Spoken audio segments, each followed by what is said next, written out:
What's going on, radio world? Oh, how I love to hear that top of the hour here at 90.3 WMSC Upper Montclair. It is Wednesday, my dudes, and this is the Sons of Liberty. I'm AJ Malillo. I am Stephen Rombolo. And we are joined with the very, very special guest. Stephen, I would like you to do the honors of introducing him. Yes, so I've been cooking up this nickname for a minute now. And if you know anything about Lewis, you know how much sense it makes. I have him in my phone. I've been referring to him as this at Loop-de-Loo. Loop-de-Loo. I love it. There's so many things at play there. So many layers there. But all right, guys, look. This is different. I understand everybody is like, how are they even broadcasting right now? We're broadcasting through Zoom, thanks to the wonderful work of our engineer at Montclair State, Adam Goldberg, and our wonderful general manager, Annabella Poland.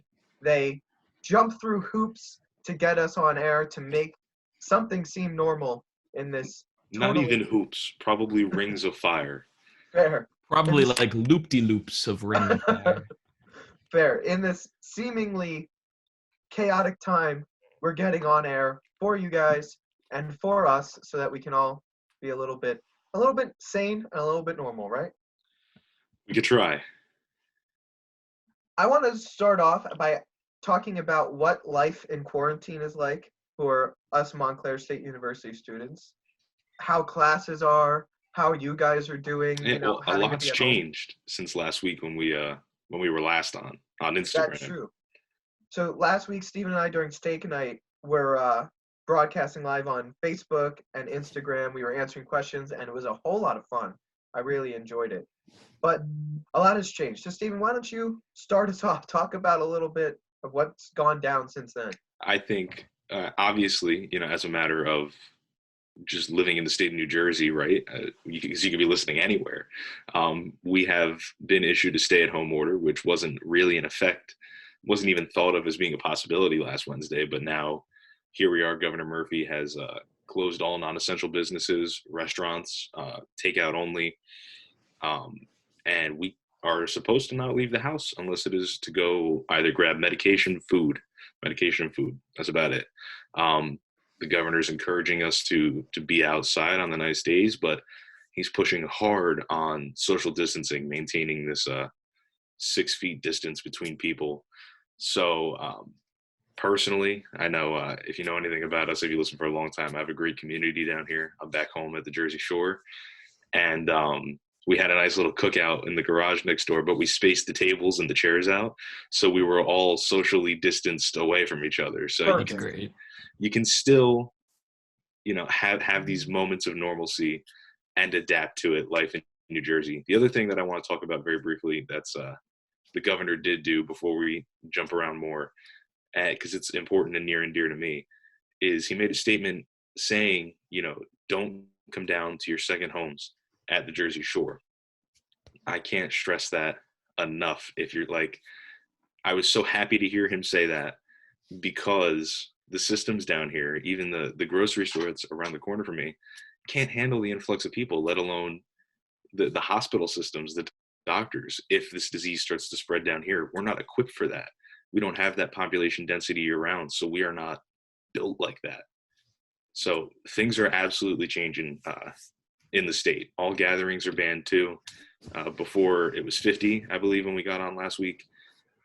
Then it bumped down to 10, and now it's no gatherings. So there's a lot going on. Yeah, absolutely. And I think that I'm right along with you. I'm glad that the governor made those statements saying don't come down to the shore. Because, Seaside right now, which is the shore town we're the closest to, has 2 cops in the wintertime. You know what I mean? And it's not the summertime. It's not Memorial Day weekend yet. We're just not ready for it. We're not prepared at all for it.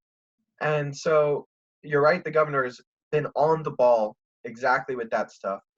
And so a big tip of the hat to Governor Murphy, which if you listen, you don't hear me do a lot. But during this time of crisis, I have to say that Governor Murphy is doing a very good job, as is Governor Cuomo up in New York. All that being said, I would like to bring Lewis into the conversation and ask how he's doing. with all this quarantine. Well, we've been talking about how we love the policies that Phil Murphy has been putting into effect, and I've loved his policies longer than that because I live in the great portion of the state called Central Jersey that he so nicely said does exist.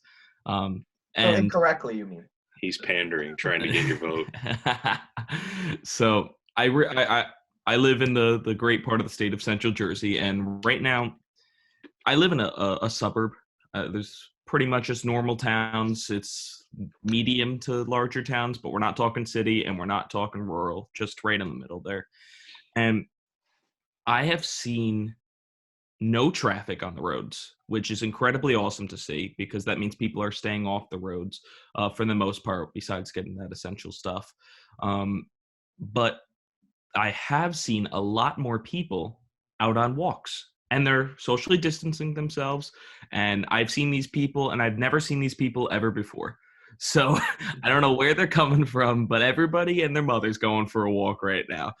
But I support it so long as they stay out 6 feet apart from each other. But Absolutely, Lewis. That's the big thing. Reconnect with the people that you live with, reconnect with your family, and go out and walk. Reconnect with the town that you live in, the outdoors a little bit, as long as you're keeping that social distance. Do all of that stuff.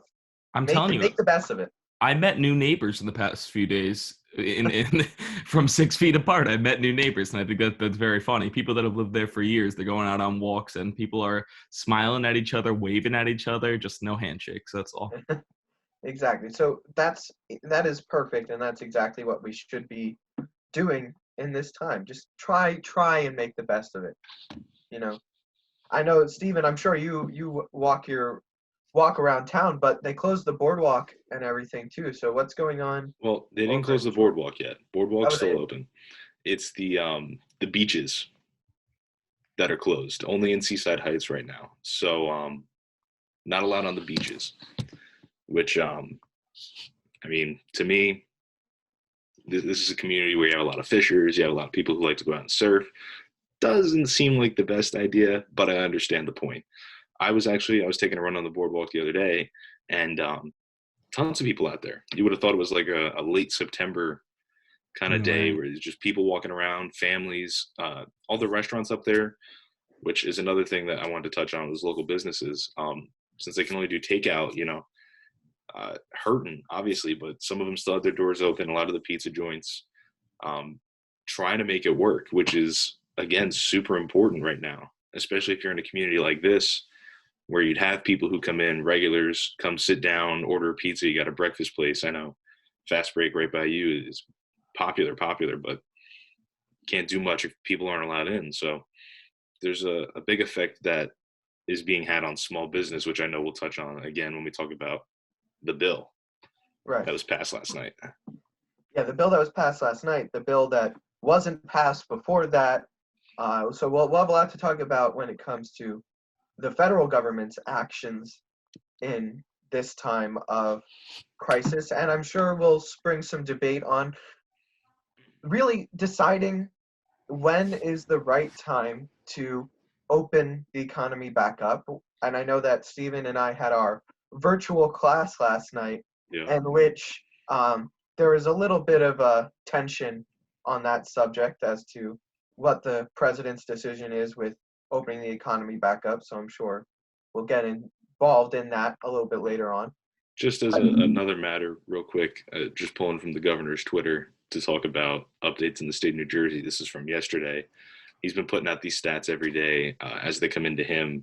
846 positive cases of COVID as of yesterday, with the state total at 3,675. And that is my phone falling over there. And 44 deaths so far. So as a matter of just jumping back to last week, I know those numbers were nowhere near that in the state. So you can still see this is still growing at this point as we're getting more tests, testing more people.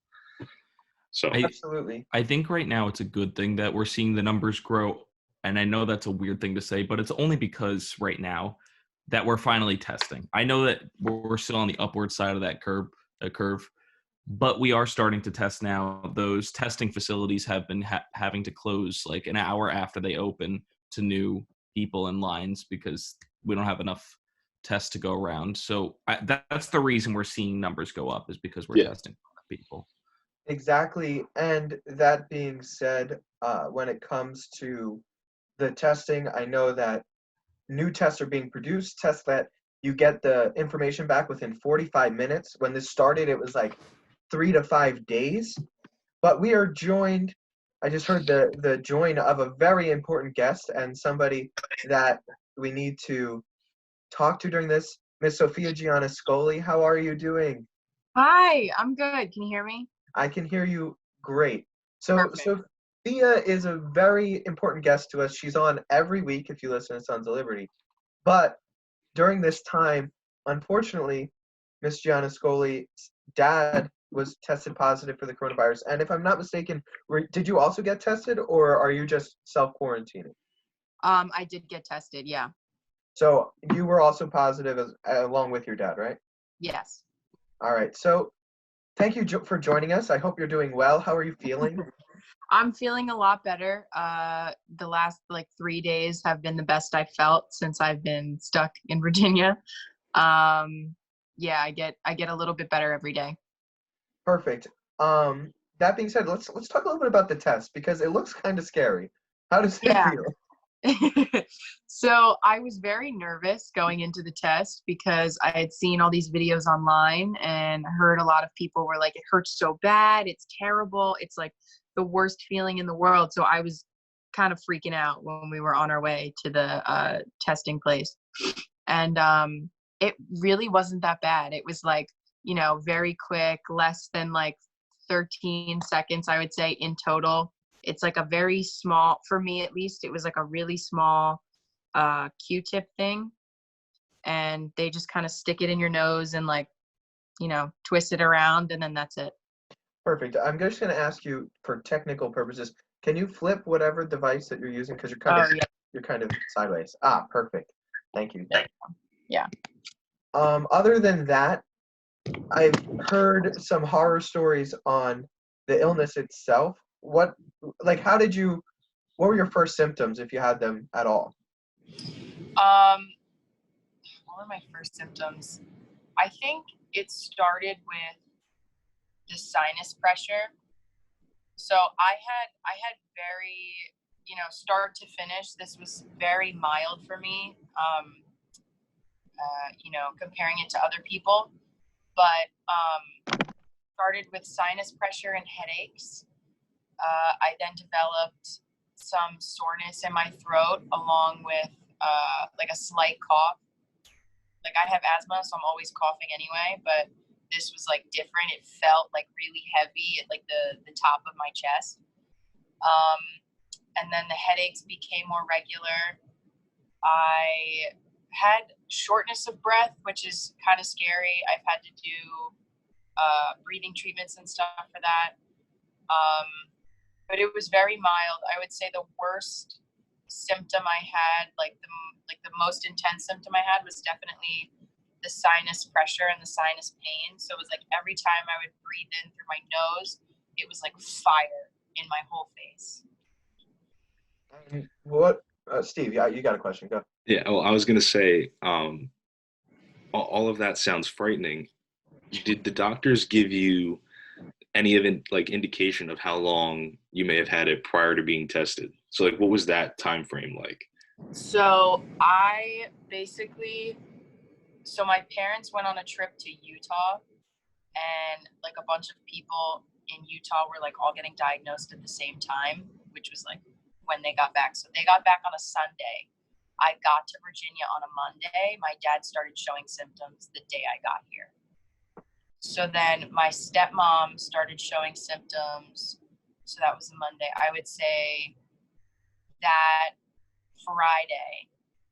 And then I didn't start showing symptoms until last Tuesday.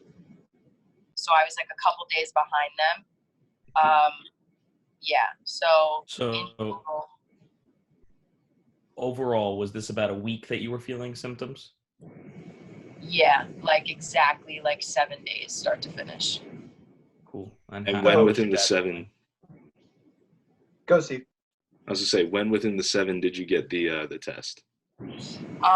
So I started showing symptoms on like Sunday into Monday, Tuesday. I got tested on Wednesday. So fairly early on, a couple questions that I'll let you, answer as long as you need. First, obviously your parents are older. How are they doing? What's their symptoms worse, your father and stepmother? And how are they feeling now? And then also, how hard was it to get the testing when you eventually got the test? So my dad is he's the oldest of all of us. So he was definitely sick the longest. It hit him the hardest, I think, with the cough and overall. One of the biggest symptoms all three of us had was, I forgot to say this earlier, but like severe fatigue. Like we were all pretty much bedridden for like at least 3 days that we were all sick. Like it's like so overwhelming. So that was definitely the biggest symptom for my dad. My stepmom, she's a doctor. So she was kind of like approaching everything very like, like we're gonna take the medicine and it'll be fine. Like we'll figure this out, blah, blah, blah, like very like clinically. But her and I both had much more mild symptoms than my dad. They're both totally better now. We are all I'm like the latest coming out of it because I developed symptoms so much longer after them. My dad's good, my stepmom's great, and I'm like almost great. A plane's going off in the background there. Here? Yeah, it sounds like a rocket ship just landed. I think it's my All right, it went away. Okay, we're still there. Yeah, So I think Sophie, if you don't mind muting your mic really quick. Yeah, sure. Oh, now that's better. All right, we're good. Okay. Yeah, wait. I can resituate some things.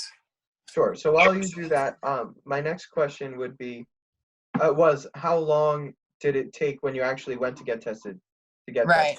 So since my stepmom is a doctor here in Virginia, she's very, kind of entwined in the medical community down here. So she had, we were definitely very privileged in this way that we were able to get access to these tests so quickly.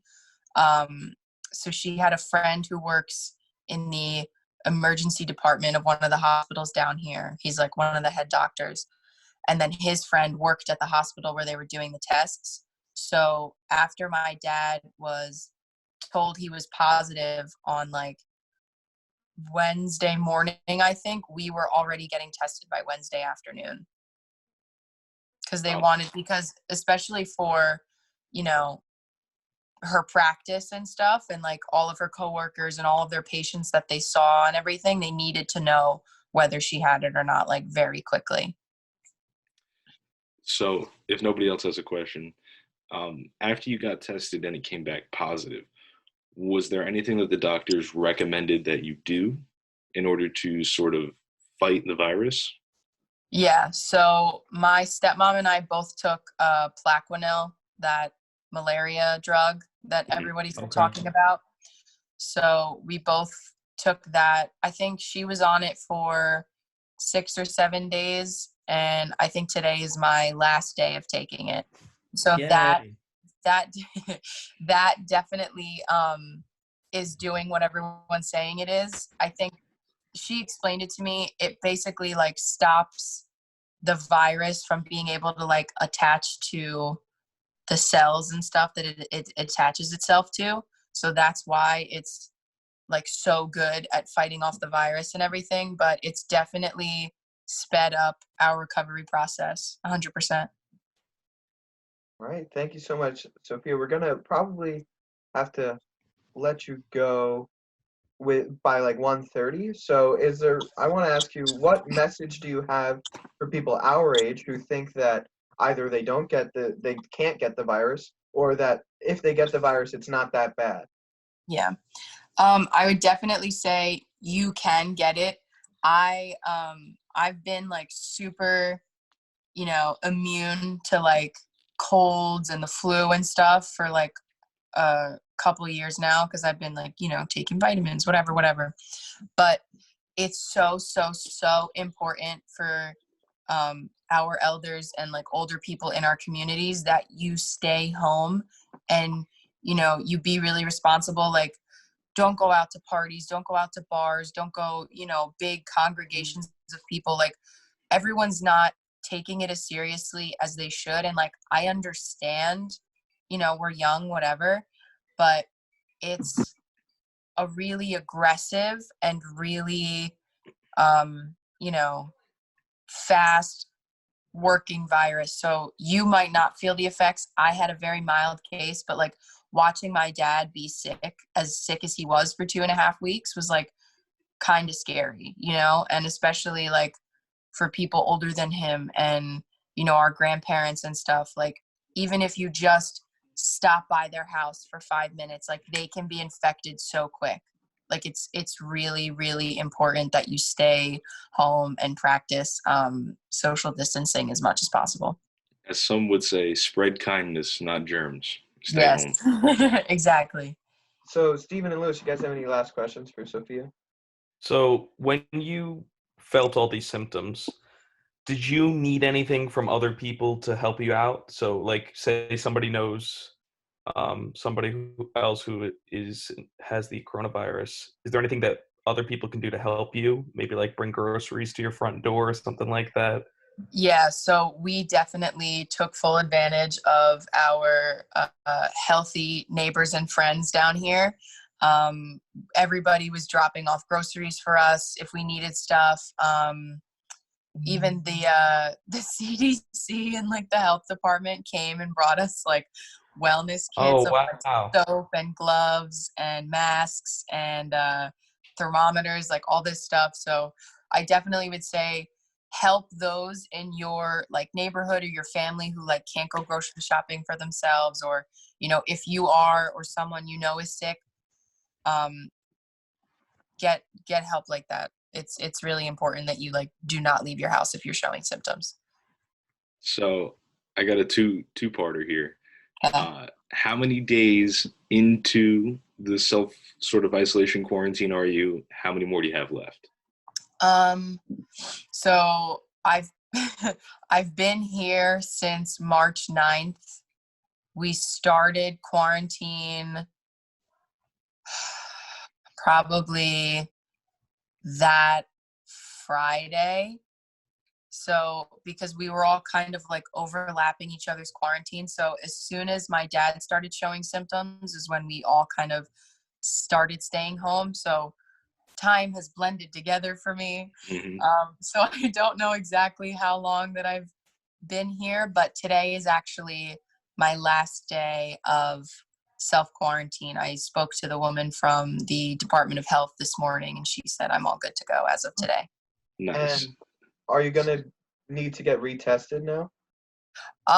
So they originally, like, obviously doctors and, the people at the hospital, they want people to get retested to make sure that they're safe to be out in public and stuff when they need to be. But there's just not enough supplies to, be able to do that. There's not enough tests, at least in this area, for us to be retested. So they're just kind of going by the guidelines. So it's like you have to, so like since your symptoms started, I never had a fever, but it has to be 3 days since your last fever and then 7 days after that. And then you're done with quarantine. So they're kind of following those guidelines, but we're not going to be retested. You said before that you were on a medicine that's usually for malaria. Mm-hmm. How long do you have to take that for? So I'm not exactly sure like the full timeline of it because I started it right at the onset of my symptoms, Mhm. and I've been taking it since then. I'm pretty sure the like prescribed regimen is like at least 7 days or something, but I'm not sure. If Okay. you're wondering, you should contact your healthcare providers and ask them. Thank you. So Good point. last question, I imagine. You've been in quarantine. You had the virus. You fought it. You've done it all. You're the story here. For us folks who are stuck inside, Yeah. as somebody who's just ending their quarantine, Mm. what is the best way to keep busy? What did you find comfort in during your time being stuck in the house? I watched an insane amount of Tanked, the show from Animal love it. Planet, where they make the aquariums. It's so good. I It's a love great that show. show. Oh, it's so entertaining. I've been playing a lot of Animal Crossing on my Switch. Painting is fun. I think it's really, really important to, as goofy as it sounds, practice, mindfulness and kind of like check in with yourself, because like, being in your house for so long, it can get to you. And like, the other day I was like, time doesn't exist. Like I started like, freaking myself out a little. So I went in the backyard and I just kind of was like, I just need to like walk around, buy some trees, breathe. But I think mindfulness, checking in with yourself, exercising is so important. I've been, working out like a maniac because I just need to like move my body, and do things you enjoy, like playing the Switch, painting, watching movies, stuff like that. And FaceTiming with your friends is very important as well. Can I get a 15-second review on Animal Crossing? It's really good. Tom Nook is as annoying as ever. The graphics are absolutely stunning. I think the gameplay is really well planned out. It's soothing, peaceful, and it's a nice little escape. Thank you. All right, Sophia, thank you so much for joining us. I hope that the rest of your... Oh, my dog's barking. I don't know if you hear that. But anyway, I hope that the rest of your time in Virginia is much better than Thank this, you. how it started. And if you have any last words of advice for anyone, please let them know now. Please practice social distancing. It's so, so important. I know it's the thing everyone's talking about and it's like a joke, but it's so, so important. Wash your hands, disinfect your takeout boxes before you touch them, and relax. That's All it. right, Sophia, thank you so much for joining Thank us. you. Be well, stay healthy. Yes. Thanks. All right, so that was Sophia Gianascoli, a Montclair State University student and member of WMSC, host of Confused by the Muse. And we're glad she's doing well. We're glad her dad's doing well. And that's it right there. That's important. Remember, it doesn't matter how old or young you are, you can get this disease. Luckily for everyone, Sophia's symptoms were very mild.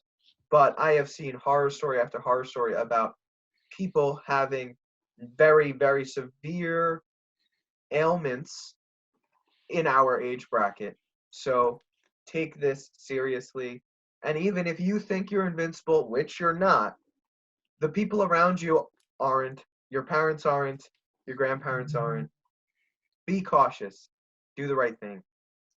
Yeah, I think another thing that we learned by having Sophia on, which first of all I want to say, it's I have to say this the right way. It's great that we have the resource of somebody who was affected by it, that we could get this information that you're not hearing every day. It's also very unfortunate that our friend had to suffer through this. So there's a bit of a dichotomy there. But I think she dropped a lot of valuable information on us.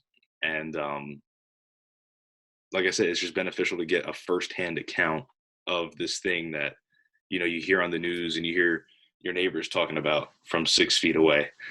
That is just, you have no real perspective on it. But I think we're privileged to be able to have had that discussion with her and learn so much.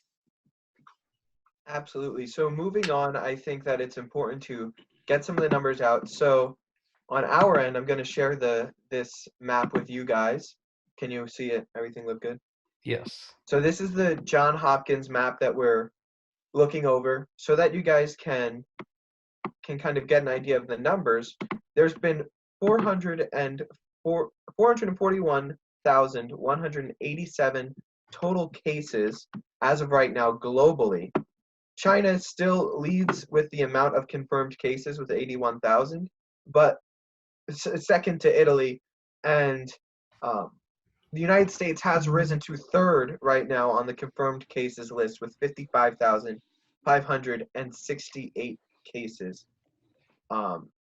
When it comes to the total number of deaths from the disease, there's been 19,784, and there's been 111,933 recoveries. As of right now, the most deaths are in Italy, followed by Spain. But Italy is up by has over 3,000 more deaths than Spain does. So obviously you could tell that it has hit the nation of Italy the hardest.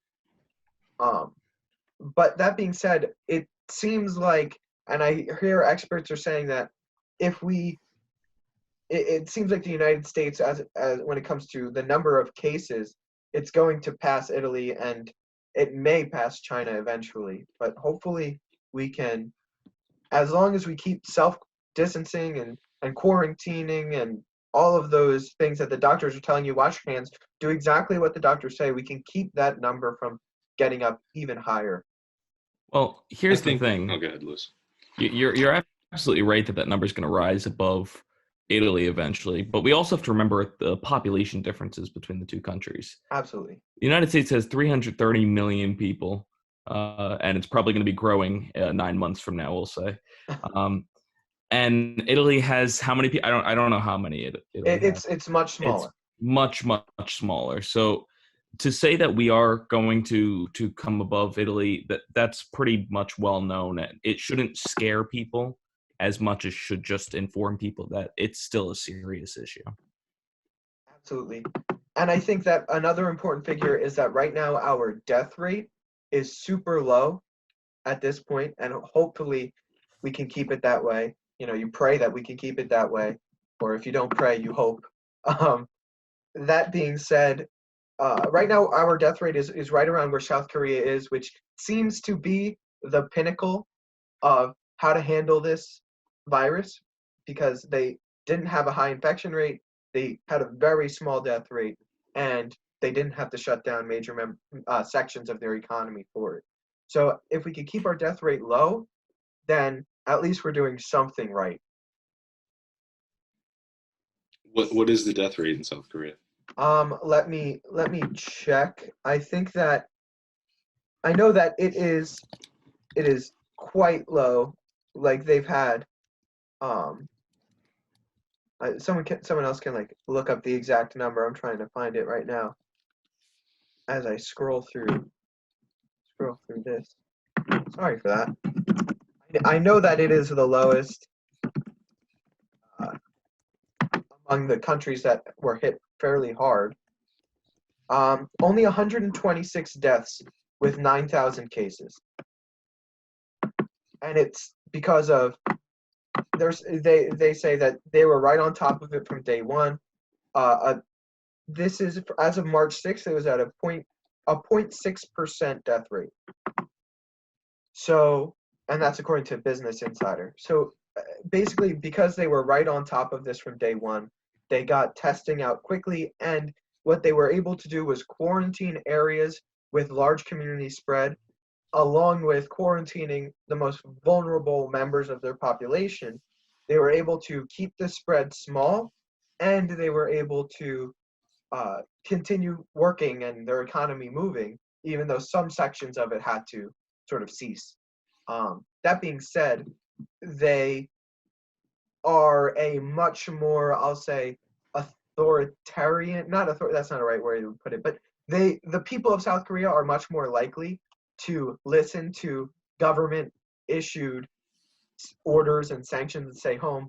This idea of rugged individualism and freedom in America makes something like this very difficult to keep people home and listening to the government.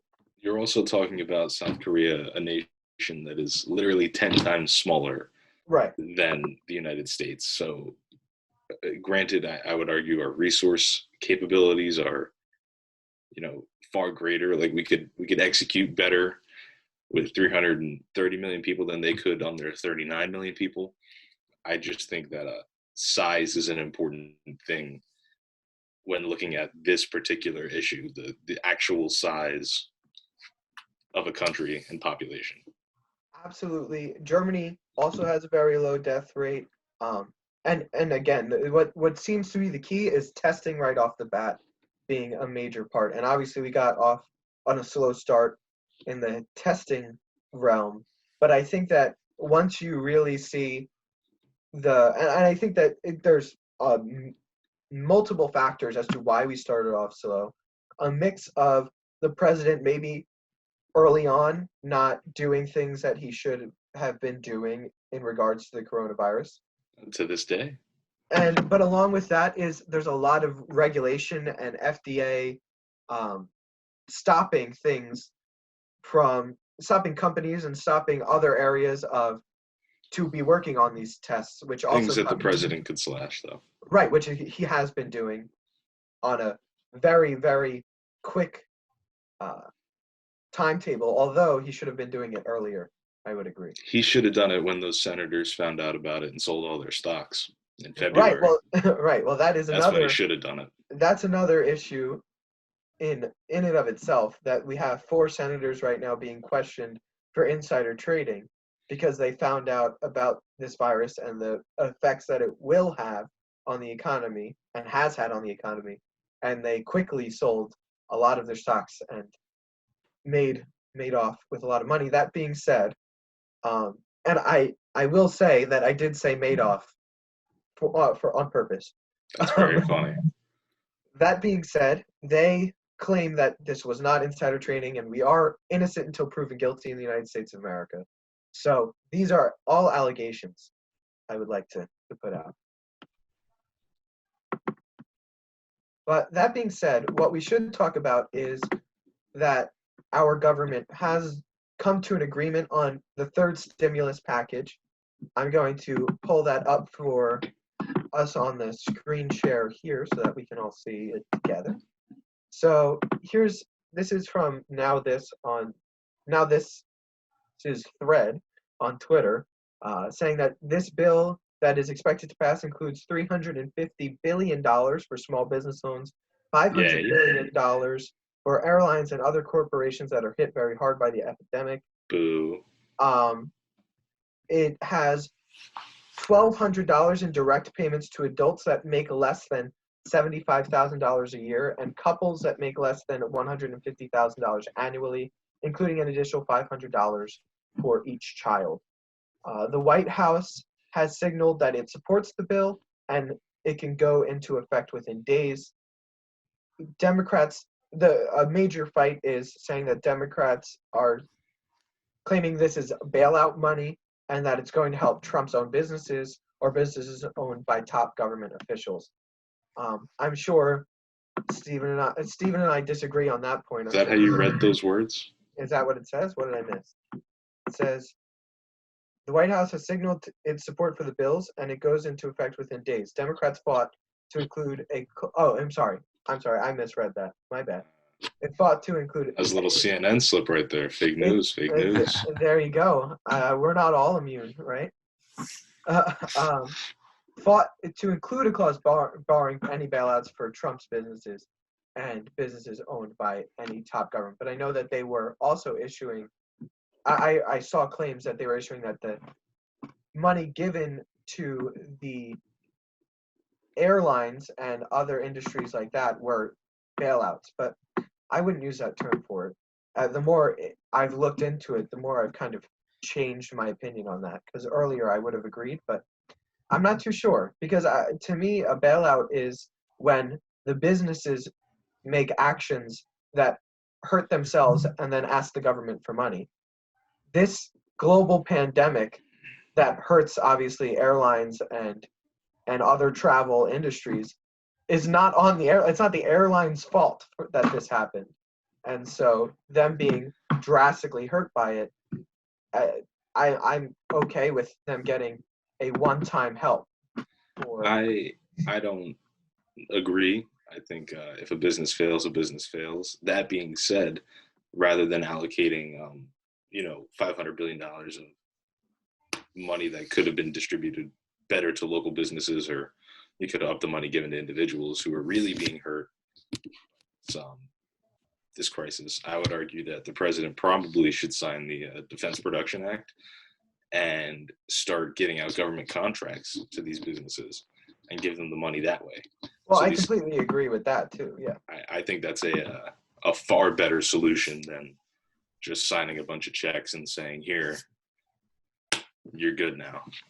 I think we need to focus on the small businesses as well.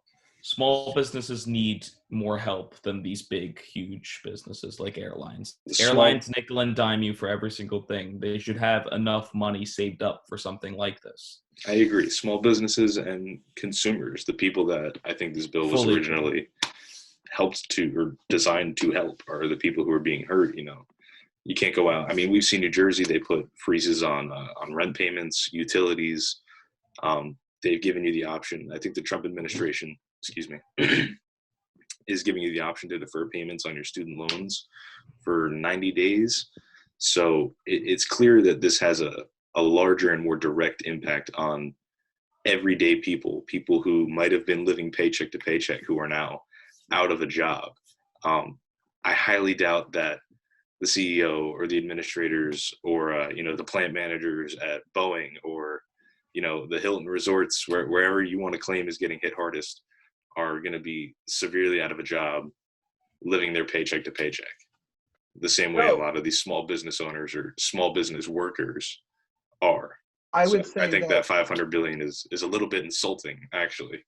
I would say that the workers at Boeing and the hotel employees at the Hilton are facing those effects of living paycheck to paycheck, just the same as the worker of the small businesses. You can make the case that the owner is a different story, and that's well and good. I never said the workers. I said the owners, the plant managers. You didn't let me finish. I think that the $500 billion that is going to these industries, if it is, I'm not sure, but if it is in provisions that they go to those employees, as in, here's $500 billion so you can still pay your workers, that goes a long way. Yeah, well, I think that requires a fundamental trust in both the corporations and the government. Right. One of which I have far less trust in than the other. Yeah, same with me, and it's the government for me. I mean, it's certainly not the government for me. So, that being said, this bill didn't go through without more controversy, obviously, as nothing ever does. And that includes basically, Mitch McConnell and Chuck Schumer had agreed to the terms of the deal in the Senate during the weekend. And there's actually rhetoric from Chuck Schumer that he was surprised with how bipartisan this bill actually was. He was happy with how everybody came together and worked together in the Senate. And then the House came back from recess and basically said, no, we're not going to sign this bill, and we want some other provisions in it. And some of those other provisions are that are in the bill that the House wanted was $33.2 million in the this computer just glitched out on me. Sorry. $33.2 million for operations, research, and facilities to remain until September of 2021. That is for the NOAA,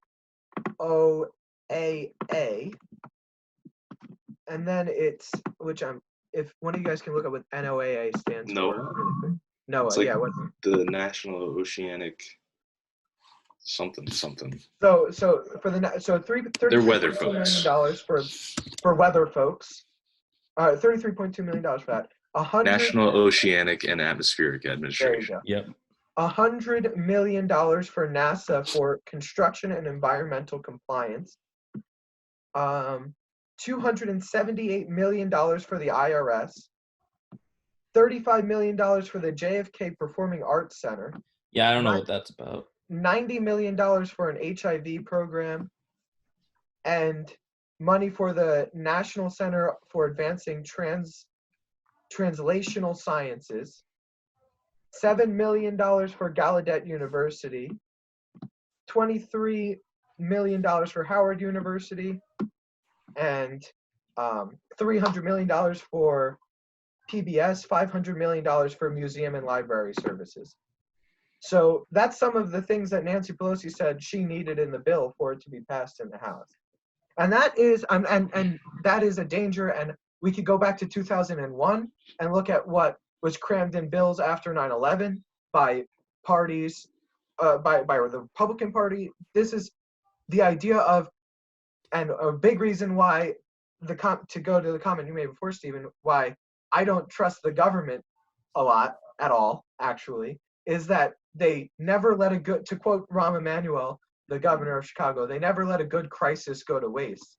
And they just push these giant omnibus bills full of pork That's fair. down the throats of the American people for no reason. It's fair. I would argue that you have a really good point if that bill passed. But clearly the process of government and debate between the houses and the parties worked, and we didn't end up with those things. I agree. This time. On principle, I agree.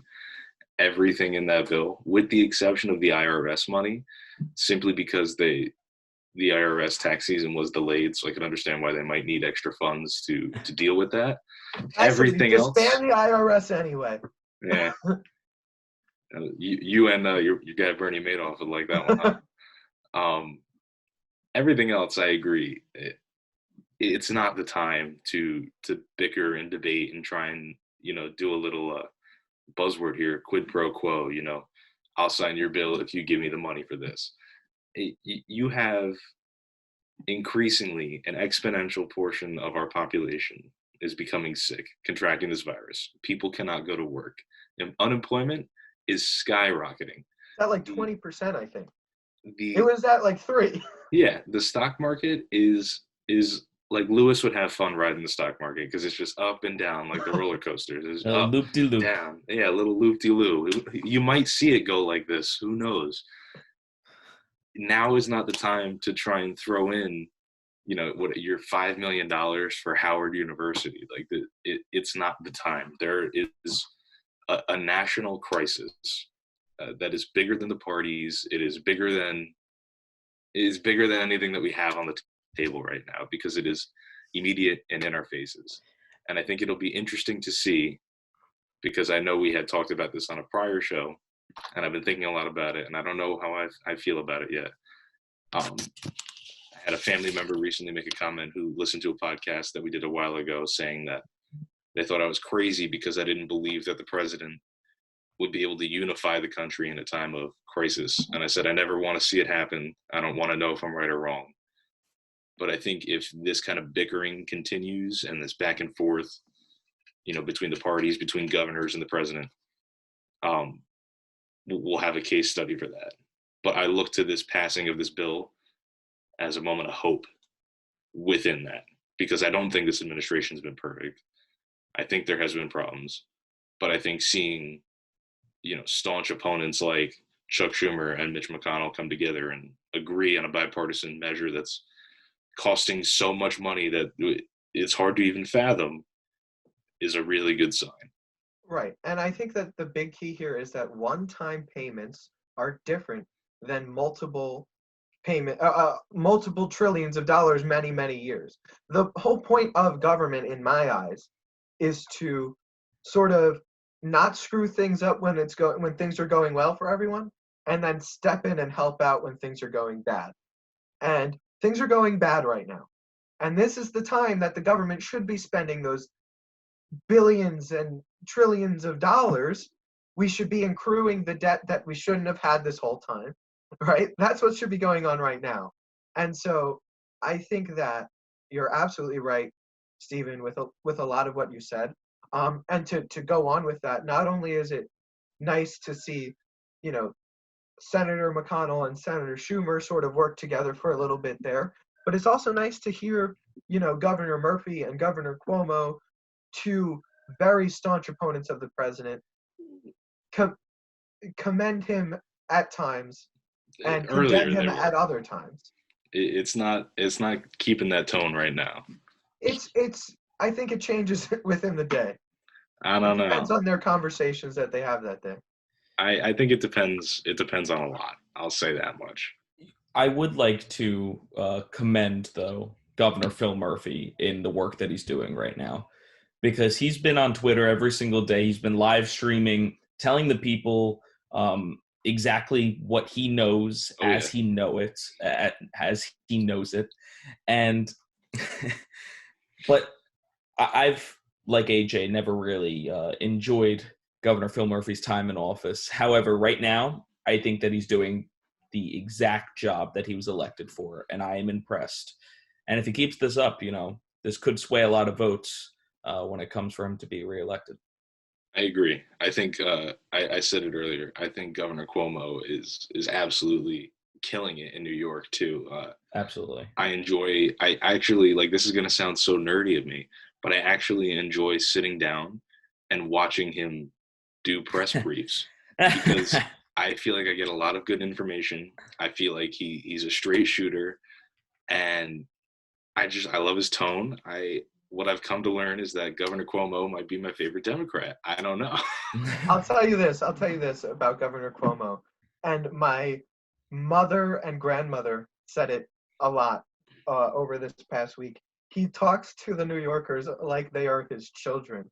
Yes. Like, it's so funny. There's a commercial that runs on like NBC and CBS, all of those New York channels that we get here in the Garden State, in which he's like, get up, don't leave your house, get off the parks, this is ridiculous. And it's so funny because he sounds like he's lecturing his children on why they're grounded and they can't leave. And I love the clips of him and his brother. Yes. Where they're on CNN and he's like, did you call mom? He's like, mom said I had to come back on the show. It's like, I think Cuomo is providing everything that I want out of this. I'm getting good information. He's being direct. He's advocating for his people. And he's being lighthearted when it's appropriate and when he can be. And I really, really appreciate it. I definitely agree, but we also have to remember the stark contrast within his state. That is the New York City mayor that is... De Blasio is not doing well at all, exactly. No, he's not. He's really messing up all over the place. So I'm glad that they have a governor above the mayor that is really helping out there. Yeah, I agree, Lewis. We are running out of time, though. We only have 3 minutes, and this flew by. But really quickly, I just wanted to mention that the president does hope to reopen the economy again by Easter. I don't know if that's necessarily the best idea, but I do know this. There has to be some sort of conversation as to when we are getting the economy reopened. Whether you think Easter is too soon, that's fine. But we shouldn't be saying, you know, maybe we'll just reopen again in 4 months, 5 months, 6 months, 8 months. It simply can't work that way. The economy, if you shut down the economy for too long, it won't bounce back for a very long time, if not ever. And maybe if you infect enough people and they die, they won't come back ever. That's also true.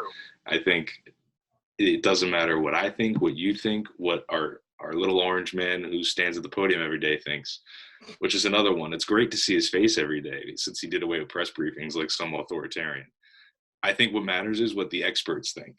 And the experts who say, we don't know why he picked Easter, he said he thinks it's a beautiful day. That is ridiculous. You have people who are infected, sick, dying, and you just pick a beautiful day to say, oh, we should just open up back then. I don't care how many points get added to the Dow, whatever you want to call it, or GDP, the index.